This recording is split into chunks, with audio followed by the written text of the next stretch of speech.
So John, the last of 3 home friendlies unfortunately ends in defeat, but you must take lots of positives from all 3 of those performances. Yeah, I've been delighted with our pre-season. Bringing in so many new players can take a long while to gel. We've gelled okay. Been pleased with all the games. We weren't very well as good as I'd like to have been in the first half, but we had a little toy with systems today, because I think it's important that we do that. We looked at a narrow 4-4-2. We knew they was going to play with the 3 centre halves, 3-5-2.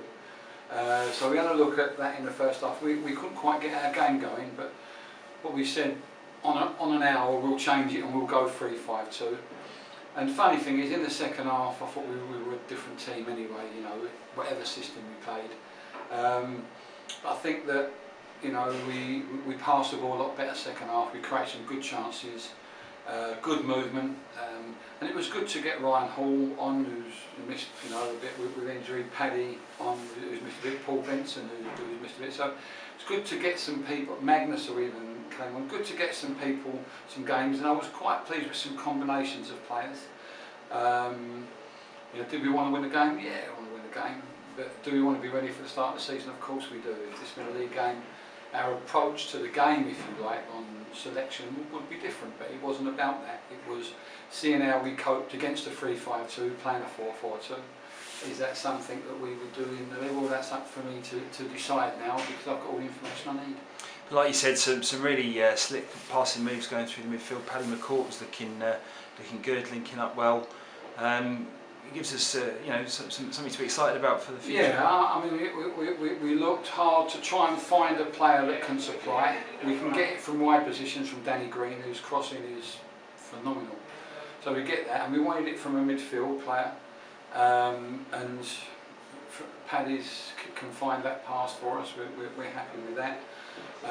We know that Ryan Hall can provide some real quality moments in wide positions, and he showed that when he came on. Luke Wilkinson, Steve McNulty, Scott Cuthbert, all look assured players, all look assured.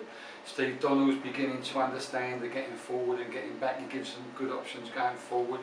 So pleased with really everything that I've seen in pre-season. We're fit, we've tried different systems, I've seen combinations that I think are good and not so good. So tomorrow I'll take myself off like I always do before the season's up. The sort of day after the last friendly, I'll take myself off for a couple of hours. I'll work everything out in my head, and I'll decide how we're going to play against what systems and with who.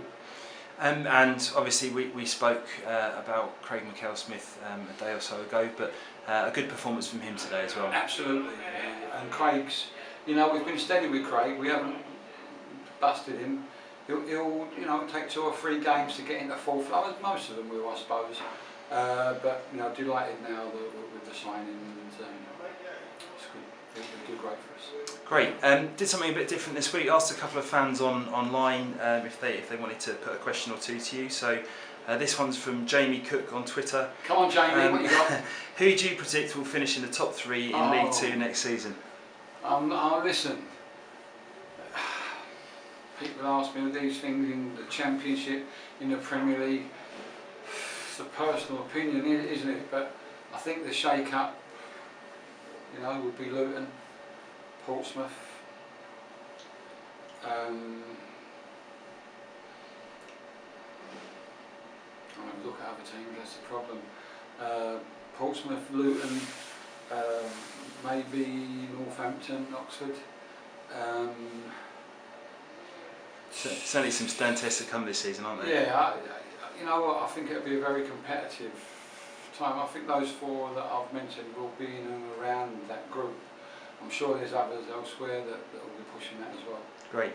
This one's from Johnny Murray on Facebook. Is promotion a realistic goal this season, or is the priority to stay in the league?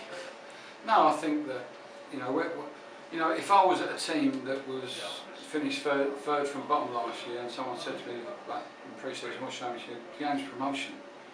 If it's not, you've got no ambition. Well, if you don't make it, that's fine, but don't go into it wanting to be third from bottom, go into it, want to come top. So we want to come top. And the last one, obviously with our game against Accrington Stanley coming up next week.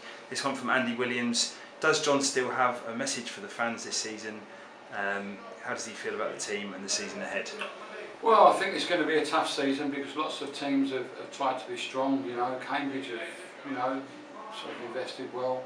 As I said, the Oxfords and the Portsmouth. You know, it's going to be a tough league. But the longer the season goes, we'll get stronger and stronger. And I'm looking forward to a really, really good, entertaining, well-supported, successful season. And a message for the fans? Get behind your team. It's your team. Believe it or not, I just look after your team. Yeah, I just look after your team. That's my job. This is your football club. This is your team. Get behind your team. Get behind the staff. We might be 2-0 down some days, but we can win 3-2 with your help. Please get behind us. It's going to be a really good season. I'm looking forward to it. I'm looking forward to fantastic support that we've always had since I've been here. John Steele, thank you very much. Thank you very much.